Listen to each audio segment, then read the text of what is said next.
Internet की दुनिया में जहां हम और आप रोज घंटों बिताते हैं, वहां अंधेरे कोनों में कुछ कहानियां पनपती हैं। आज हम दो ऐसी ही कहानियों को जरा खोद कर देखने वाले हैं। ये सिर्फ डराने के लिए नहीं है, ये कहानियां एक आईना है जो दिखाती हैं कि आज के दौर में हम असल में किस चीज से डरते हैं। नरभक्षी साए यहां से किसी को जिंदा लौटने नहीं देते। सोचिए, ये लाइन सुनते ही कैसी फीलिंग आती है। उम्मीद जैसे खत्म ही हो जाती है। ये एक ऐसे डर की तरफ इशारा करती है जहां से बचने का कोई रास्ता नहीं, कोई सुनवाई नहीं। तो हमारी आज की पड़ताल इसी खौफनाक लाइन से शुरू होती है। देखिए, हम यहाँ सिर्फ कहानियां सुनाने नहीं आए हैं, हम इन कहानियों की चीर-फाड़ करने वाले हैं। ये हमारे दिमाग के साथ खेलती कैसे हैं, डर पैदा करने के लिए ये कौन सी तरकीबें अपनाती हैं। तो चलिए दो अलग-अलग कहानियों को उठाते हैं और देखते हैं कि ये काम कैसे करती हैं। तो इस डर के सफर पर आगे बढ़ते हैं। हम शुरुआत करेंगे उस जगह से जहां ये सब हुआ, फिर किरदारों के गुनाहों को देखेंगे, उन खौफनाक ताकतों का सामना करेंगे और आखिर में समझेंगे कि इन कहानियों का अंजाम हमें सिखाता क्या है। हर डरावनी कहानी की नींव होती है उसकी लोकेशन। ये सिर्फ एक बैकग्राउंड नहीं, बल्कि खुद कहानी का पहला किरदार होती है। और यही जगह तय करती है कि हमें किस तरह का डर महसूस होगा। क्या वो डर है जिसकी कोई वजह है, या वो डर जो बस है, बिना किसी वजह के। अब यहाँ देखिए, दोनों कहानियों का फर्क एकदम साफ है। एक तरफ है किन्नर की आखिरी पुकार की वाड़ी, जिसका डर छमछमी की हत्या जैसे एक पर्सनल हादसे से जुड़ा है। मतलब यहाँ डर का एक इतिहास है, एक वजह है। और दूसरी तरफ है नरभक्षी साए की वो खाई। उसका कोई इतिहास नहीं, वो बस है, पुरानी, बुरी और हमेशा से भूखी। अब बात करते हैं कहानी के इंसानों की। क्या हर कहानी में अच्छा और बुरा, हीरो और विलन सब कुछ ब्लैक एंड व्हाइट होता है, या कभी-कभी पीड़ित ही अपनी बर्बादी का कारण बन जाता है? असली सवाल तो यही है, सजा का हकदार आखिर है कौन? या फर्क जमीन आसमान का है सच में। किन्नर की आखिरी पुकार में हिसाब सीधा है। लालची कुंवर और रमावती विलन हैं और बेकसूर छमछमी विक्टिम। लेकिन नरभक्षी साया में मामला उलझ जाता है। यहाँ कैंपर्स बेचारे पीड़ित भी हैं और कहीं न कहीं अपनी तबाही के जिम्मेदार भी। उन्होंने एक लाइन क्रॉस की थी, और वो लाइन उन्होंने इस एक हरकत से पार की। जरा सोचिए, अंधेरे में बची कुची चिकन की हड्डियां फेंक देना, उस जगह की अनदेखी ताकतों का मजाक उड़ाना, ये सिर्फ एक गलती नहीं थी, ये था घमंड। और बस उसी एक पल में उनकी किस्मत पर ताला लग गया। एक छोटी सी हरकत और अंजाम तबाही। अब आते हैं कहानी के बिल्कुल दिल पे, यानी वो मॉन्स्टर्स जो हमारी रातों की नींद उड़ा देते हैं। ये दोनों कहानियां हमें डर के दो बिल्कुल अलग चेहरों से मिलवाती हैं। एक जिसे शायद हम समझ भी सकते हैं, और दूसरा जो हमारी सोच, हमारी समझ से एकदम बाहर है। पहली है छमछमी। उसका डर हमें जाना पहचाना सा लगता है, क्योंकि वो कभी हम में से ही एक थी।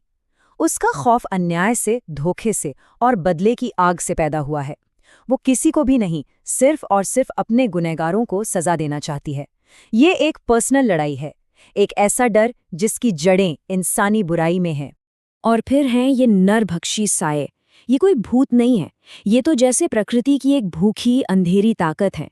इनका कोई नाम नहीं, कोई चेहरा नहीं, कोई कहानी नहीं, ये बस हैं। और जो भी इनकी सीमा में आता है, ये उसे बिना किसी भेदभाव के निगल जाते हैं। इनसे कोई समझौता नहीं हो सकता। ये एक ऐसा डर है जिसे हमारे इंसाफ से, हमारी तकलीफों से कोई लेना देना नहीं है। ये टेबल देखिए, फर्क एकदम क्रिस्टल क्लियर हो जाता है। छमछमी की कहानी एक जुर्म से शुरू होती है, सायों की कहानी तो पता नहीं कब से चली आ रही है। छमछमी का मकसद पर्सनल बदला है, सायों का मकसद सिर्फ भूख है। एक न्याय के लिए किसी के शरीर पर कब्जा करती है, तो दूसरे धोखा देकर सीधा खा जाते हैं। किसी भी डरावनी कहानी का असली जहर उसके अंत में छिपा होता है। क्या आखिर में सब ठीक हो जाएगा और हम राहत की सांस लेंगे, या हम एक ऐसी अंधेरी सुरंग में फंस जाएंगे जिसका कोई अंत ही नहीं है।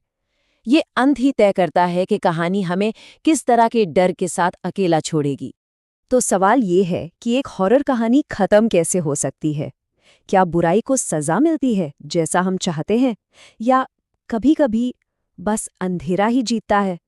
ये दोनों कहानियां इन सवालों के दो बिल्कुल अलग-अलग जवाब देती हैं। पहला रास्ता है न्याय का। ये है किन्नर की आखिरी पुकार का अंत। ये एक ऐसा एंड है जो हमें तसल्ली देता है। बुरे लोगों को सजा मिली, शाप टूट गया और दुनिया फिर से अपनी पटरी पर आ गई।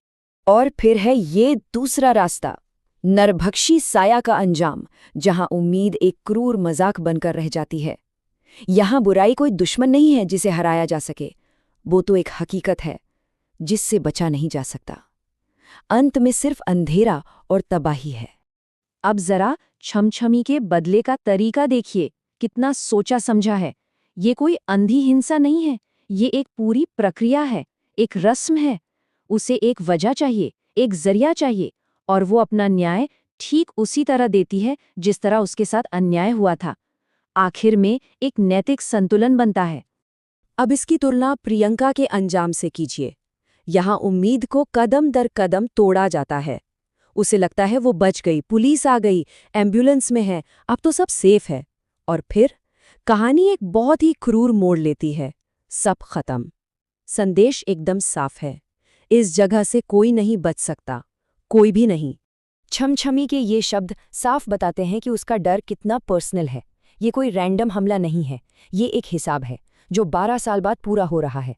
ये उसका अपना न्याय करने का तरीका है, फिर चाहे वो कितना भी खौफनाक क्यों ना हो। और अब ये सुनिए, हमें किसी का झूठा खाना पसंद नहीं। कितनी भयानक लाइन है ये। कहाँ छमछमी का हिसाब किताब और कहाँ ये घोर अपमान।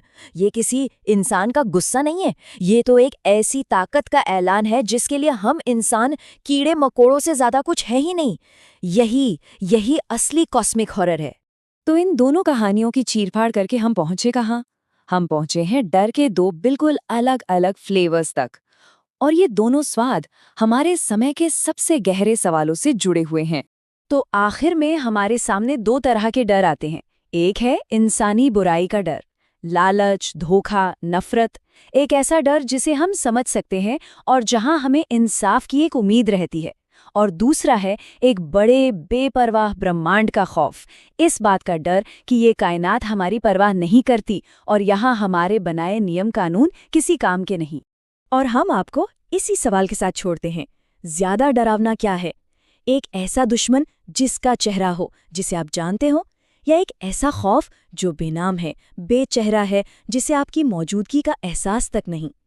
आज की इस डिजिटल दुनिया में कौन सी कहानी ज्यादा सच्ची लगती है? सोचिएगा जरूर।